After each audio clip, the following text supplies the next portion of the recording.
As you've seen by now, this isn't a normal convention. It's not a normal time.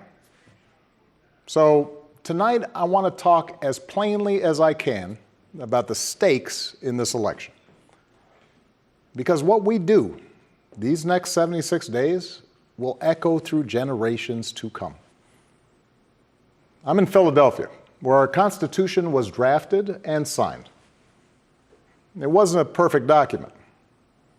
It allowed for the inhumanity of slavery and failed to guarantee women, and even men who didn't own property, the right to participate in the political process.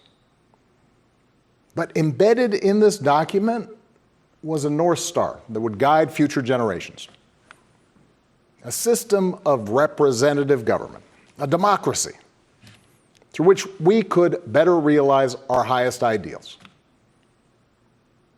Through civil war and bitter struggles, we improved this Constitution to include the voices of those who'd once been left out.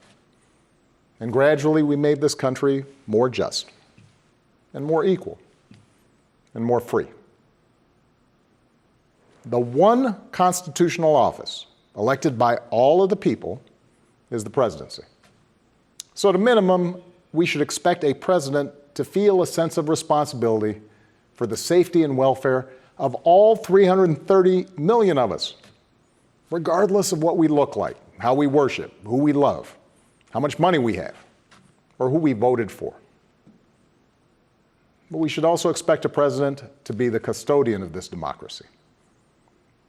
We should expect that regardless of ego, ambition, or political beliefs, the president will preserve, protect, and defend the freedoms and ideals that so many Americans marched for, went to jail for, fought for, and died for.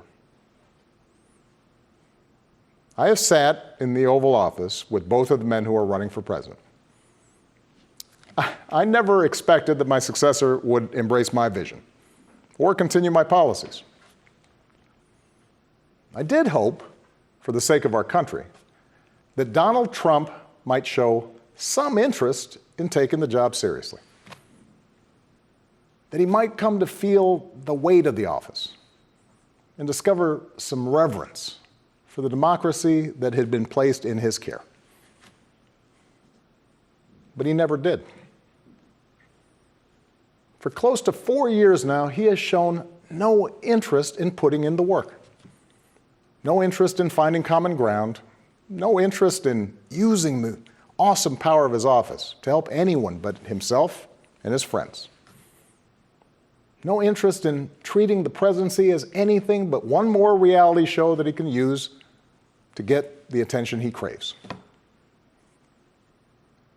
Donald Trump hasn't grown into the job because he can't. And the consequences of that failure are severe. 170,000 Americans dead. Millions of jobs gone, while those at the top take in more than ever. Our worst impulses unleashed, our proud reputation around the world badly diminished, and our democratic institutions threatened like never before. Now, I know that in times as polarized as these, most of you have already made up your mind. But maybe you're still not sure which candidate you'll vote for, or whether you'll vote at all. Maybe you're tired of the direction we're headed, but you can't see a better path yet, or you just don't know enough about the person who wants to lead us there.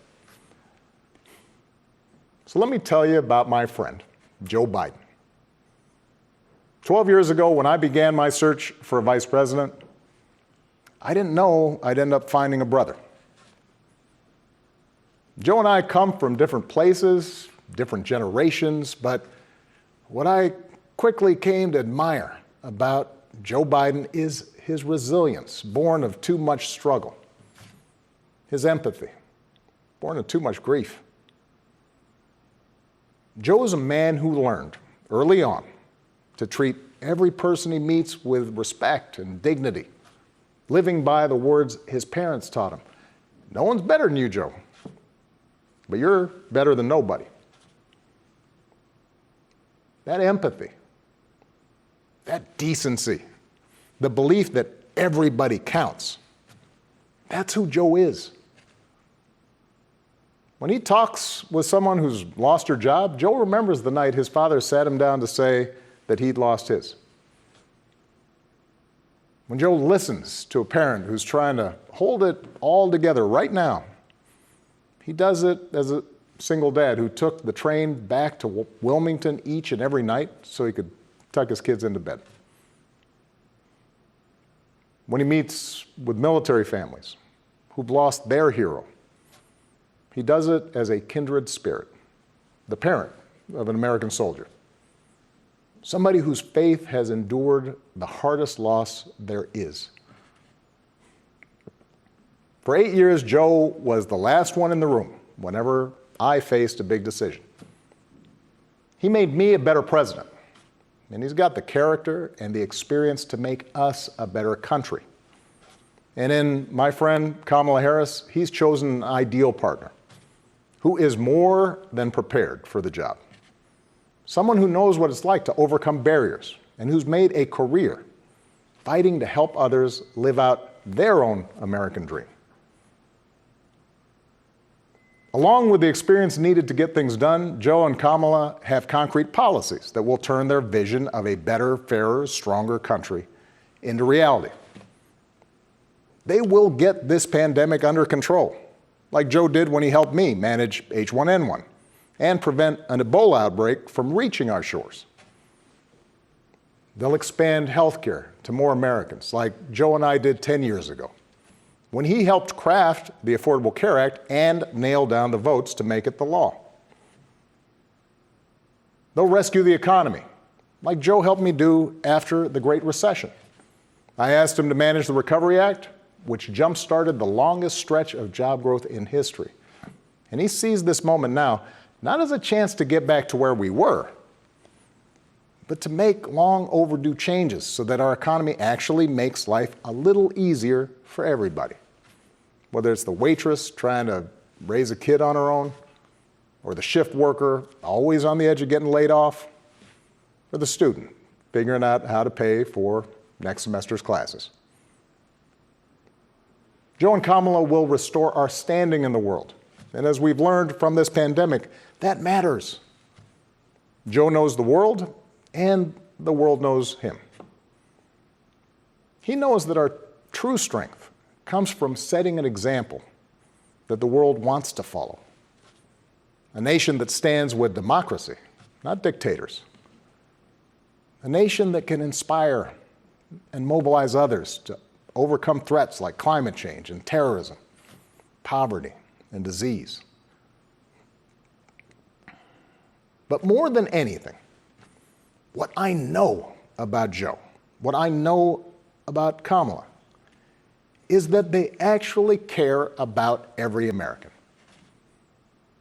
And that they care deeply about this democracy. They believe that in a democracy, the right to vote is sacred, and we should be making it easier for people to cast their ballots, not harder. They believe that no one, including the president, is above the law, and that no public official, including the president, should use their office to enrich themselves or their supporters. They understand that in this democracy, the commander-in-chief does not use the men and women of our military who are willing to risk everything to protect our nation as political props to deploy against peaceful protesters on our own soil. They understand that political opponents aren't un-American just because they disagree with you. A free press isn't the enemy, but the way we hold officials accountable. That our ability to work together to solve big problems like a pandemic depend on a fidelity to facts and science and logic, and not just making stuff up. None of this should be controversial.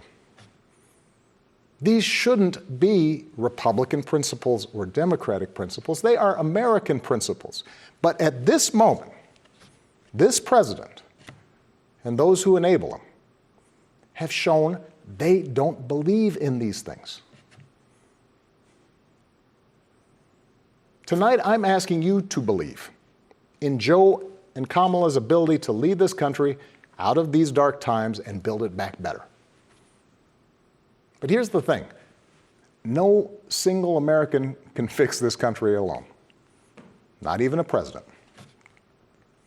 Democracy was never meant to be transactional. You give me your vote, I make everything better. It requires an active and informed citizenry.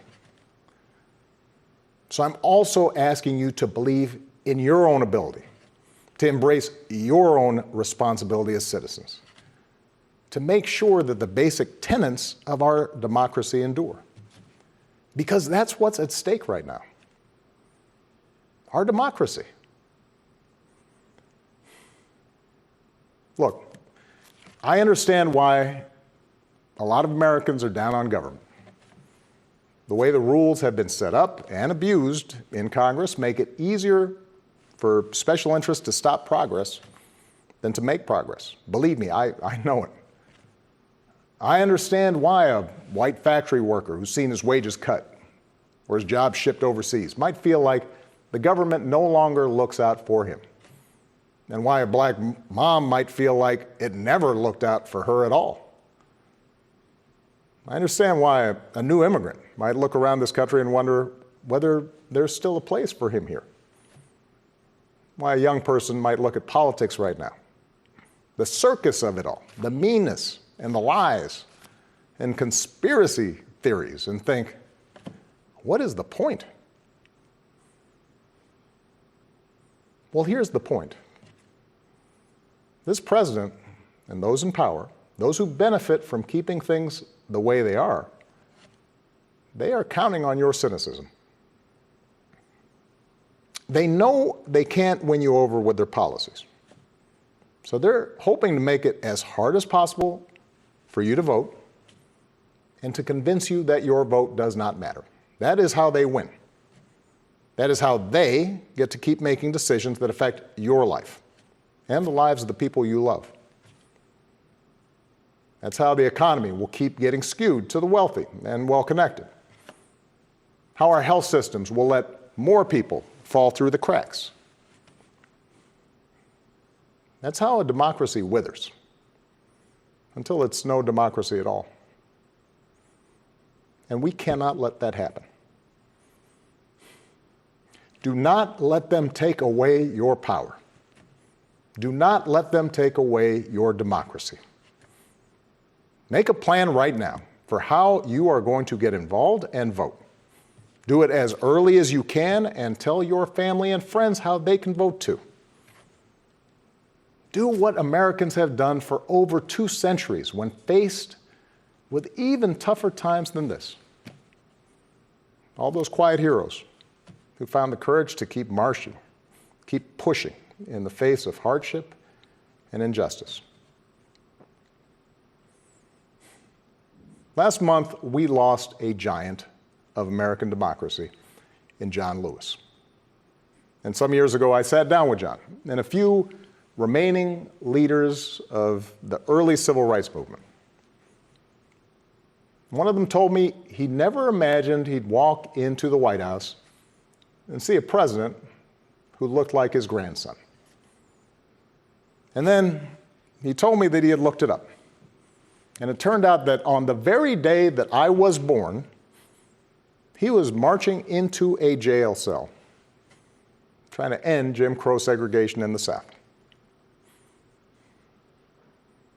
What we do echoes through generations. Whatever our backgrounds, we are all the children of Americans who fought the good fight. Great-grandparents working in fire traps and sweatshops without rights or representation. Farmers losing their dreams to dust. Irish and Italians and Asians and Latinos told, go back where you come from. Jews and Catholics Muslims, and Sikhs made to feel suspect for the way they worshiped. Black Americans chained and whipped and hanged, spit on for trying to sit at lunch counters, beaten for trying to vote. If anyone had a right to believe that this democracy did not work and could not work, it was those Americans, our ancestors. They were on the receiving end of a democracy that had fallen short all their lives. They knew how far the daily reality of America strayed from the myth. And yet, instead of giving up, they joined together. And they said, somehow, some way, we are going to make this work. We are going to bring those words in our founding documents to life.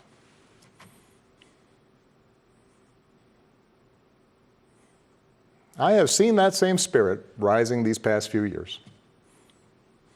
Folks of every age and background who packed city centers and airports and rural roads so that families wouldn't be separated, so that another classroom wouldn't get shot up, so that our kids won't grow up on an uninhabitable planet. Americans of all races joining together to declare, in the face of injustice and brutality at the hands of the state, that Black lives matter. No more, but no less. So that no child in this country feels the continuing sting of racism.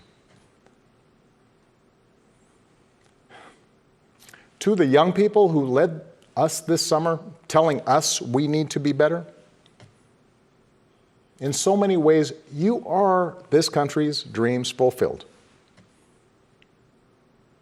Earlier generations had to be persuaded that everyone has equal worth. For you, it's a given, a conviction.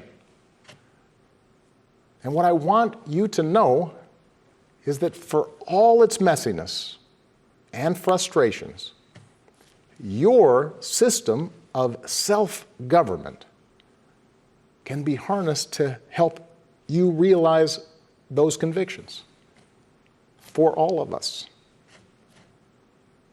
You can give our democracy new meaning. You can take it to a better place. You're the missing ingredient. The ones who will decide whether or not America becomes the country that fully lives up to its creed. That work will continue long after this election. But any chance of success depends entirely on the outcome of this election. This administration has shown it will tear our democracy down if that's what it takes for them to win. So we have to get busy building it up by pouring all our efforts into these 76 days and by voting like never before for Joe and Kamala and candidates up and down the ticket so that we leave no doubt about what this country that we love stands for today and for all our days to come. Stay safe. God bless.